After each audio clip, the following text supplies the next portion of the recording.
कहा ना कि पति यदि पथ भ्रष्ट भी हो जाए तो भी पत्नी को अपने पतिव्रता धर्म का परित्याग नहीं करना चाहिए। इसका उदाहरण बड़ा सुंदर मिलता है पद्म पुराण में। एक शैव्या नाम की ब्राह्मणी है। शैव्या नाम की ब्राह्मणी बड़ी पतिव्रता ब्राह्मणी है। कहते हैं उनके पति जो हैं वो ब्राह्मण प्रारब्धवश कुष्ठ रोग से ग्रसित हैं। और कुष्ठ भी कैसा कि गलित कुष्ठ, जिसमें से हमेशा मवाद रहता हो, दुर्गंध आती रहती हो। शरीर इतना जर्जर और कमजोर हो चुका है कि उनसे खाट से उठा भी नहीं जाता। लेकिन वो पतिव्रता ब्राह्मणी कभी उसने उसका परित्याग नहीं किया। और सेवा जो बनती हैं, लेकिन सर्वोपरि है पति सेवा। हमेशा पति की सेवा करती रहती है। गर्मी के दिवस हैं,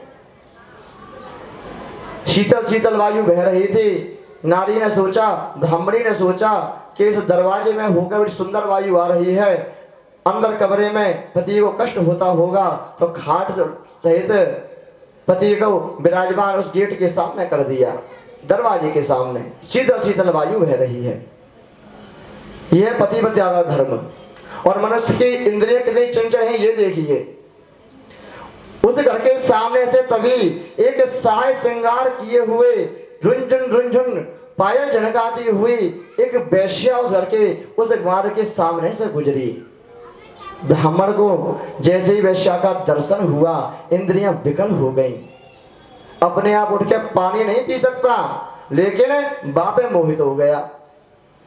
चाहिए तो ये वेश्या ही चाहिए। अब सोचे, मैं तो खाटे पड़ा हुआ हूं, मैं तो खाट में हूं, ये वैसे मुझ तक आवे कैसे? ये मनुष्य की चंचल इंद्रियां हैं। कहते हैं मृत्यु के होने तक भी मनुष्य की इंद्रियां उसका परित्याग नहीं करती। कोई कहे ना, अरे वो तो बड़ा बूढ़ा था, वो बालक था। इंद्रियां कभी भी, जो मनुष्य भगवान का भजन नहीं करते उनकी इंद्रियां कभी भी वासनाओं की ओर अग्रसित हो सकती हैं। ब्राह्मण ने इस वेश्या को देखा, वेश्या में मोहित हो गया, वेश्या के साथ रमण करना चाहा, लेकिन मन सबसे दुखी है कि वो वेश्या मेरे पास तक आएगी कैसे। पतिव्रता नारी अपने पति के हृदय की बातों को जानने वाली है। आज देखा पतिदेव कुछ खिन्न से हैं, पूछ लिया मुझसे कोई यदि सेवा में गलती हो गई हो, आपको अधिक कष्ट हो रहा हो तो मुझे बताइए। आज हमेशा की तरह आपके चेहरे पर वो प्रसन्नता नहीं। माने कही कि अभी भी एक वेश्या सामने से गुजरी है, मेरा मन उसके साथ शयन करने के लिए करता है। आए कल किसी होती तो उठा के 2 लठ देती कि मरे मराए से तो जा समय शर्म ना यार। पतिव्रता का धर्म देखिए। माने कि ऐसा है, आपकी कामना की पूर्ति की जाएगी, आपकी कामना की पूर्ति की जाएगी, लेकिन इसके लिए कुछ समय की आवश्यकता है। लौट के जब वेश्या उस दरवाजे के सामने से गुजरी तो उस ब्राह्मणी ने उसका पीछा किया कि रहती कहाँ है। निवास स्थान को देख आई। कहते हैं दूसरे दिन सुबह प्रातः काल उठी, सबके उठने से पहले तय कोई देख ना ले, और हाथ में झाड़ू, गोबर, मट्टी और अन्य सामान लेके सीधे वेश्या के द्वार में पहुंच गई। झाड़ू लगाई, छिड़काव किया, उसके घर को गोबर से लीपा, चौक पूरे, और लौट के वेश्या के घर से ब्राह्मणी अपने घर को वापस आ गई।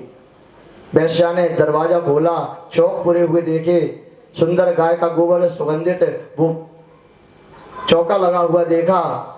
मन में सोचने लगी, हमारे दास दासी ऐसे नहीं जो इस प्रकार कर पाए, अवश्य किसी उच्च वर्ण की, उच्च कोटि की महिला का ही ये कृत्य है।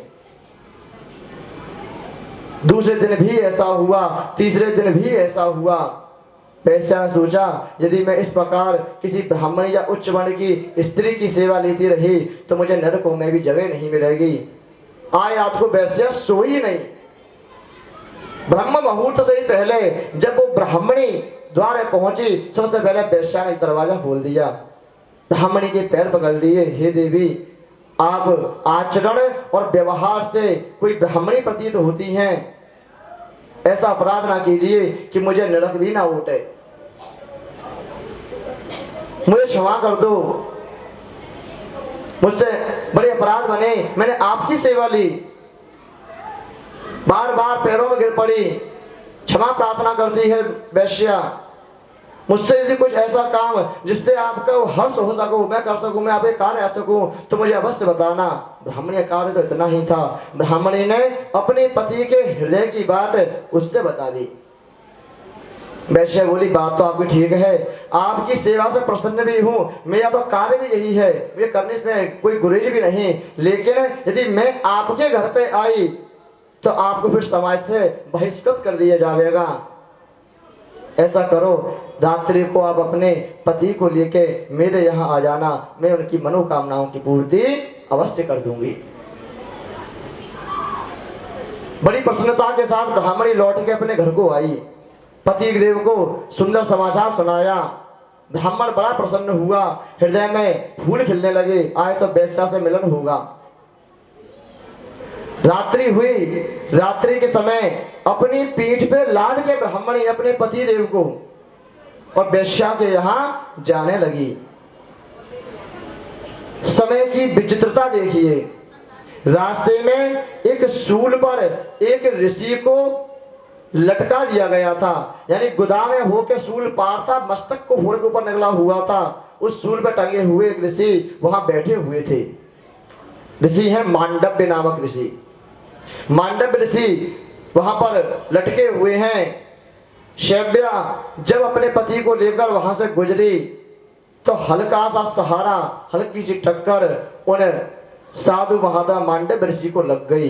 और मांडव्य ऋषि जो कि ध्यान में थे, उन्हें पता भी नहीं था कि मेरे साथ क्या हुआ है, लेकिन जब टक्कर लगी और नेत्र खुले तो उन्हें असह्य पीड़ा हुई और उन्होंने श्राप दिया कि मैं अपनी स्थिति से विमुख था, मुझे पता नहीं था मेरे साथ क्या हुआ है, लेकिन तुमने मुझे मेरी स्थिति से अवगत कराया है, मुझे कष्ट दिया है। प्रातः काल होते ही, सूर्य किरण निकलते ही तुम भस्मीभूत हो जाओगे। जब ये समाचार, ये बातें सुनी, शैव्या बोली, महाराज अपने श्राप को आप यहीं रोक दीजिए, अन्यथा मैंने श्राप दे दिया तो आप तो बात करते हैं सुबह की, आप अभी भस्मीभूत हो जाएंगे, लेकिन कहते हैं ऋषियों का दिया हुआ श्राप झूठा नहीं जाता। वेश्या के जाना भूल गई, लौट के उसी अपने घर पे वापस आ गई। पति को सैया पे सुला दिया और अनशन व्रत लेके शैव्या वहीं पर आसन मार के बैठ गई। नेत्र बंद है, नासिका में प्राणायाम खींचा, सांस रुक गई। कहते ब्रह्म मुहूर्त का समय हुआ, सूर्योदय काल हुआ, अरुणोदय काल हुआ, लेकिन सूर्य का रथ अपनी जगह वहीं की वहीं स्थिर हो गया, आगे ना बढ़ पाया। 3 दिन तक न दिन हुआ न रात, प्रातः काल नहीं हुआ। जिस अवस्था में जो समय था उस काल ही बना रहा। कहते हैं देवता घबरा गए। मैं कह रहा था ना आपसे कि पतिव्रता धर्म क्यों बताया जा रहा है, ये शक्ति केवल पतिव्रता धर्म की है, देवता भी नहीं कर सकते हैं, नारायण का अंश है। लेकिन एक पतिव्रता के पातिव्रत धर्म ने सूर्य के पहियों को वहीं की वहीं रोक दिया, सूर्य नहीं निकल पा रहा। देवताओं में, स्वर्ग में, सब में खलबली मच गई, क्या किया जाए, क्या हो। अब सब मिलकर भगवान नारायण की सुन गए, महाराज सूर्य देवता निकलते नहीं, रात्रि और दिन का पता नहीं चलता, कई दिन से दिन ही नहीं निकला, ये किसकी करामात। नारायण मुस्कुराए कि हमारी एक बड़ी परम भक्त शैव्या है, जिसने पतिव्रत धर्म का अनुगमन किया है और उसी ने ही सूर्य के रथ को वहीं जड़वत कर दिया है। महाराज यदि इस प्रकार ही चलता रहा तो सृष्टि तो विनष्ट हो जाएगी। ब्रह्मा और नारायण दोनों मिलकर और देवताओं को लेकर शैव्या के पास आए। शैव्या को आवाज दी, शैव्या ने नेत्र खोले। कहते हैं अपने व्रत को छोड़ दो। शैव्या कहती है मैंने अपना व्रत छोड़ दिया तो मेरे पति की मृत्यु हो जाएगी, अंत में ये निर्णय हुआ कि मांडव ऋषि का श्राप भी झूठा नहीं हो जाएगा और आप भी विधवा विधत्व को प्राप्त नहीं होंगी, वैधत्व प्राप्त नहीं होगा। तत्क्षण मृत्यु को प्राप्त होगा और तत्क्षण इसका जन्म हो जाएगा। सूर्योदय के तुरंत एक किरण पूरी पृथ्वी पर आ नहीं पाएगी, बीच में ही दोनों कार्य हो जाएंगे। ब्रह्मा जी ने आश्वासन दिया, शैव्या ने व्रत छोड़ा, व्रत पूर्ण हुआ। सूर्य की किरण पृथ्वी पर पहली जब पड़ी तो कहते हैं पूरी आ नहीं पाई, आधी किरण आने में ही तो उसकी मृत्यु हो गई, भस्मीभूत हो गया और आधी किरण आते तक उसका पुनर्जन्म हो गया। पहले तो कुष्ठ था, गलित कुष्ठ था, अब बड़ा सुंदर शरीर को प्राप्त हुआ है। आकाश मार्ग से विमान आया है दोनों को लेने के लिए और शैव्या अपने पति के साथ बैठकर विमान में और भगवान के धाम बैकुंठ को गई है। ये पतिव्रता धर्म का पालन है।